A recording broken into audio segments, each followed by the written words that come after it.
I am Dr.S.Rengeswari, Assistant Professor in the Department of Commerce, Professional Accounting. Today, I am going to be discussed about characteristics of sole proprietorship.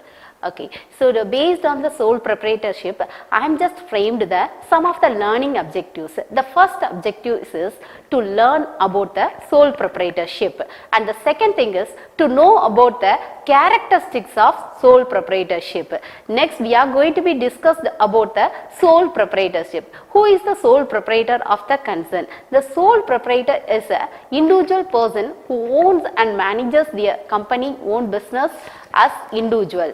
So, a self-employed individual who can own and manage their own company as individual is known as sole proprietorship. Example, beauty parlor, barber shop, general store, etc.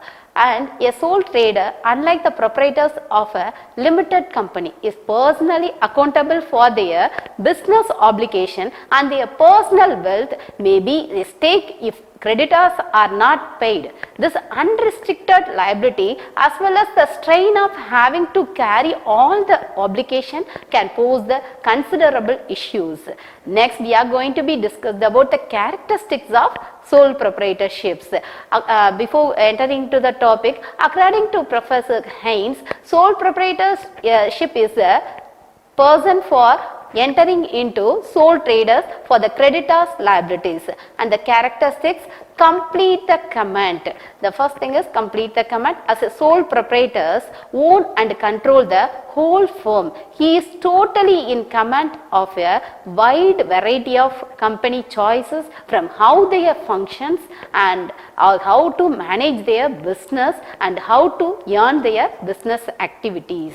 And the second thing is consistency. So this connects to the previous point also, because a sole trader is dependent on its owner, since there is no legal separation between the individual as well as the firm. Depending on the owner's situations such as illness, retirement, insolvency or jail, the firm will be choose to exit. And the third thing is, it is not a distinct legal entity.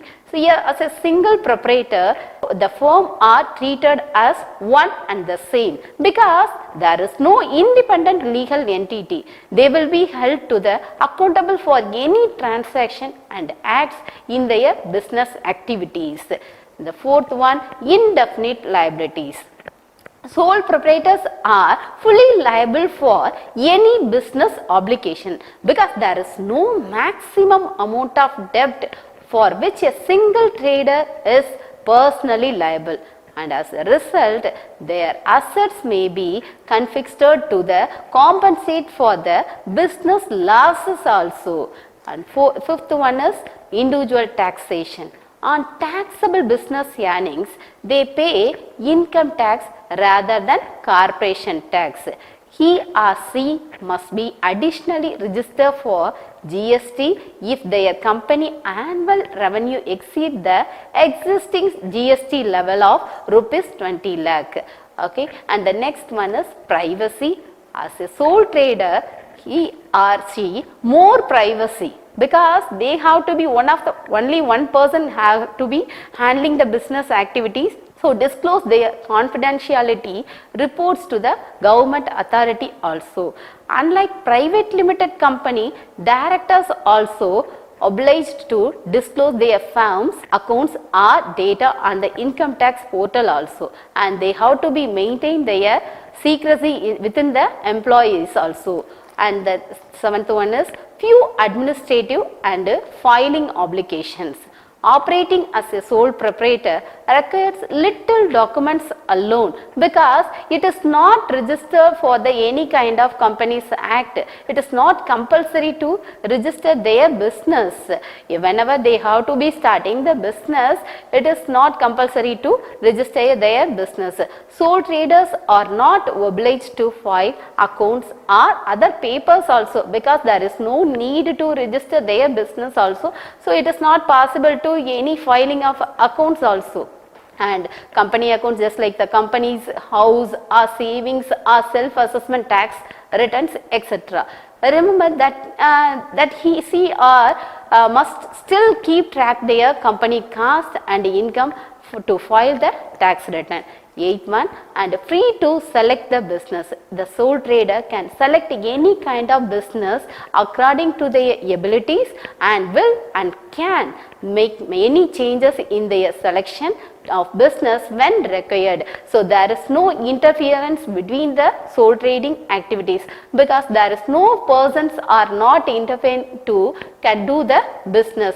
He is a one and only person for can doing the business. So he can select any kind of business activities in the business circle. And the last one, willful commencement and closure. A sole trader can commence or close his business as any time. He need to fulfill any legal formalities for these.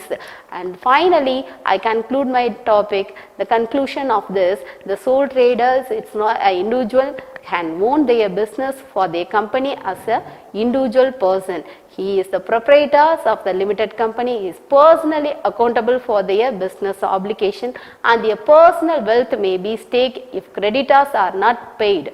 Okay, so most probably the sole traders has the freedom to selecting their business opportunities. Thank you.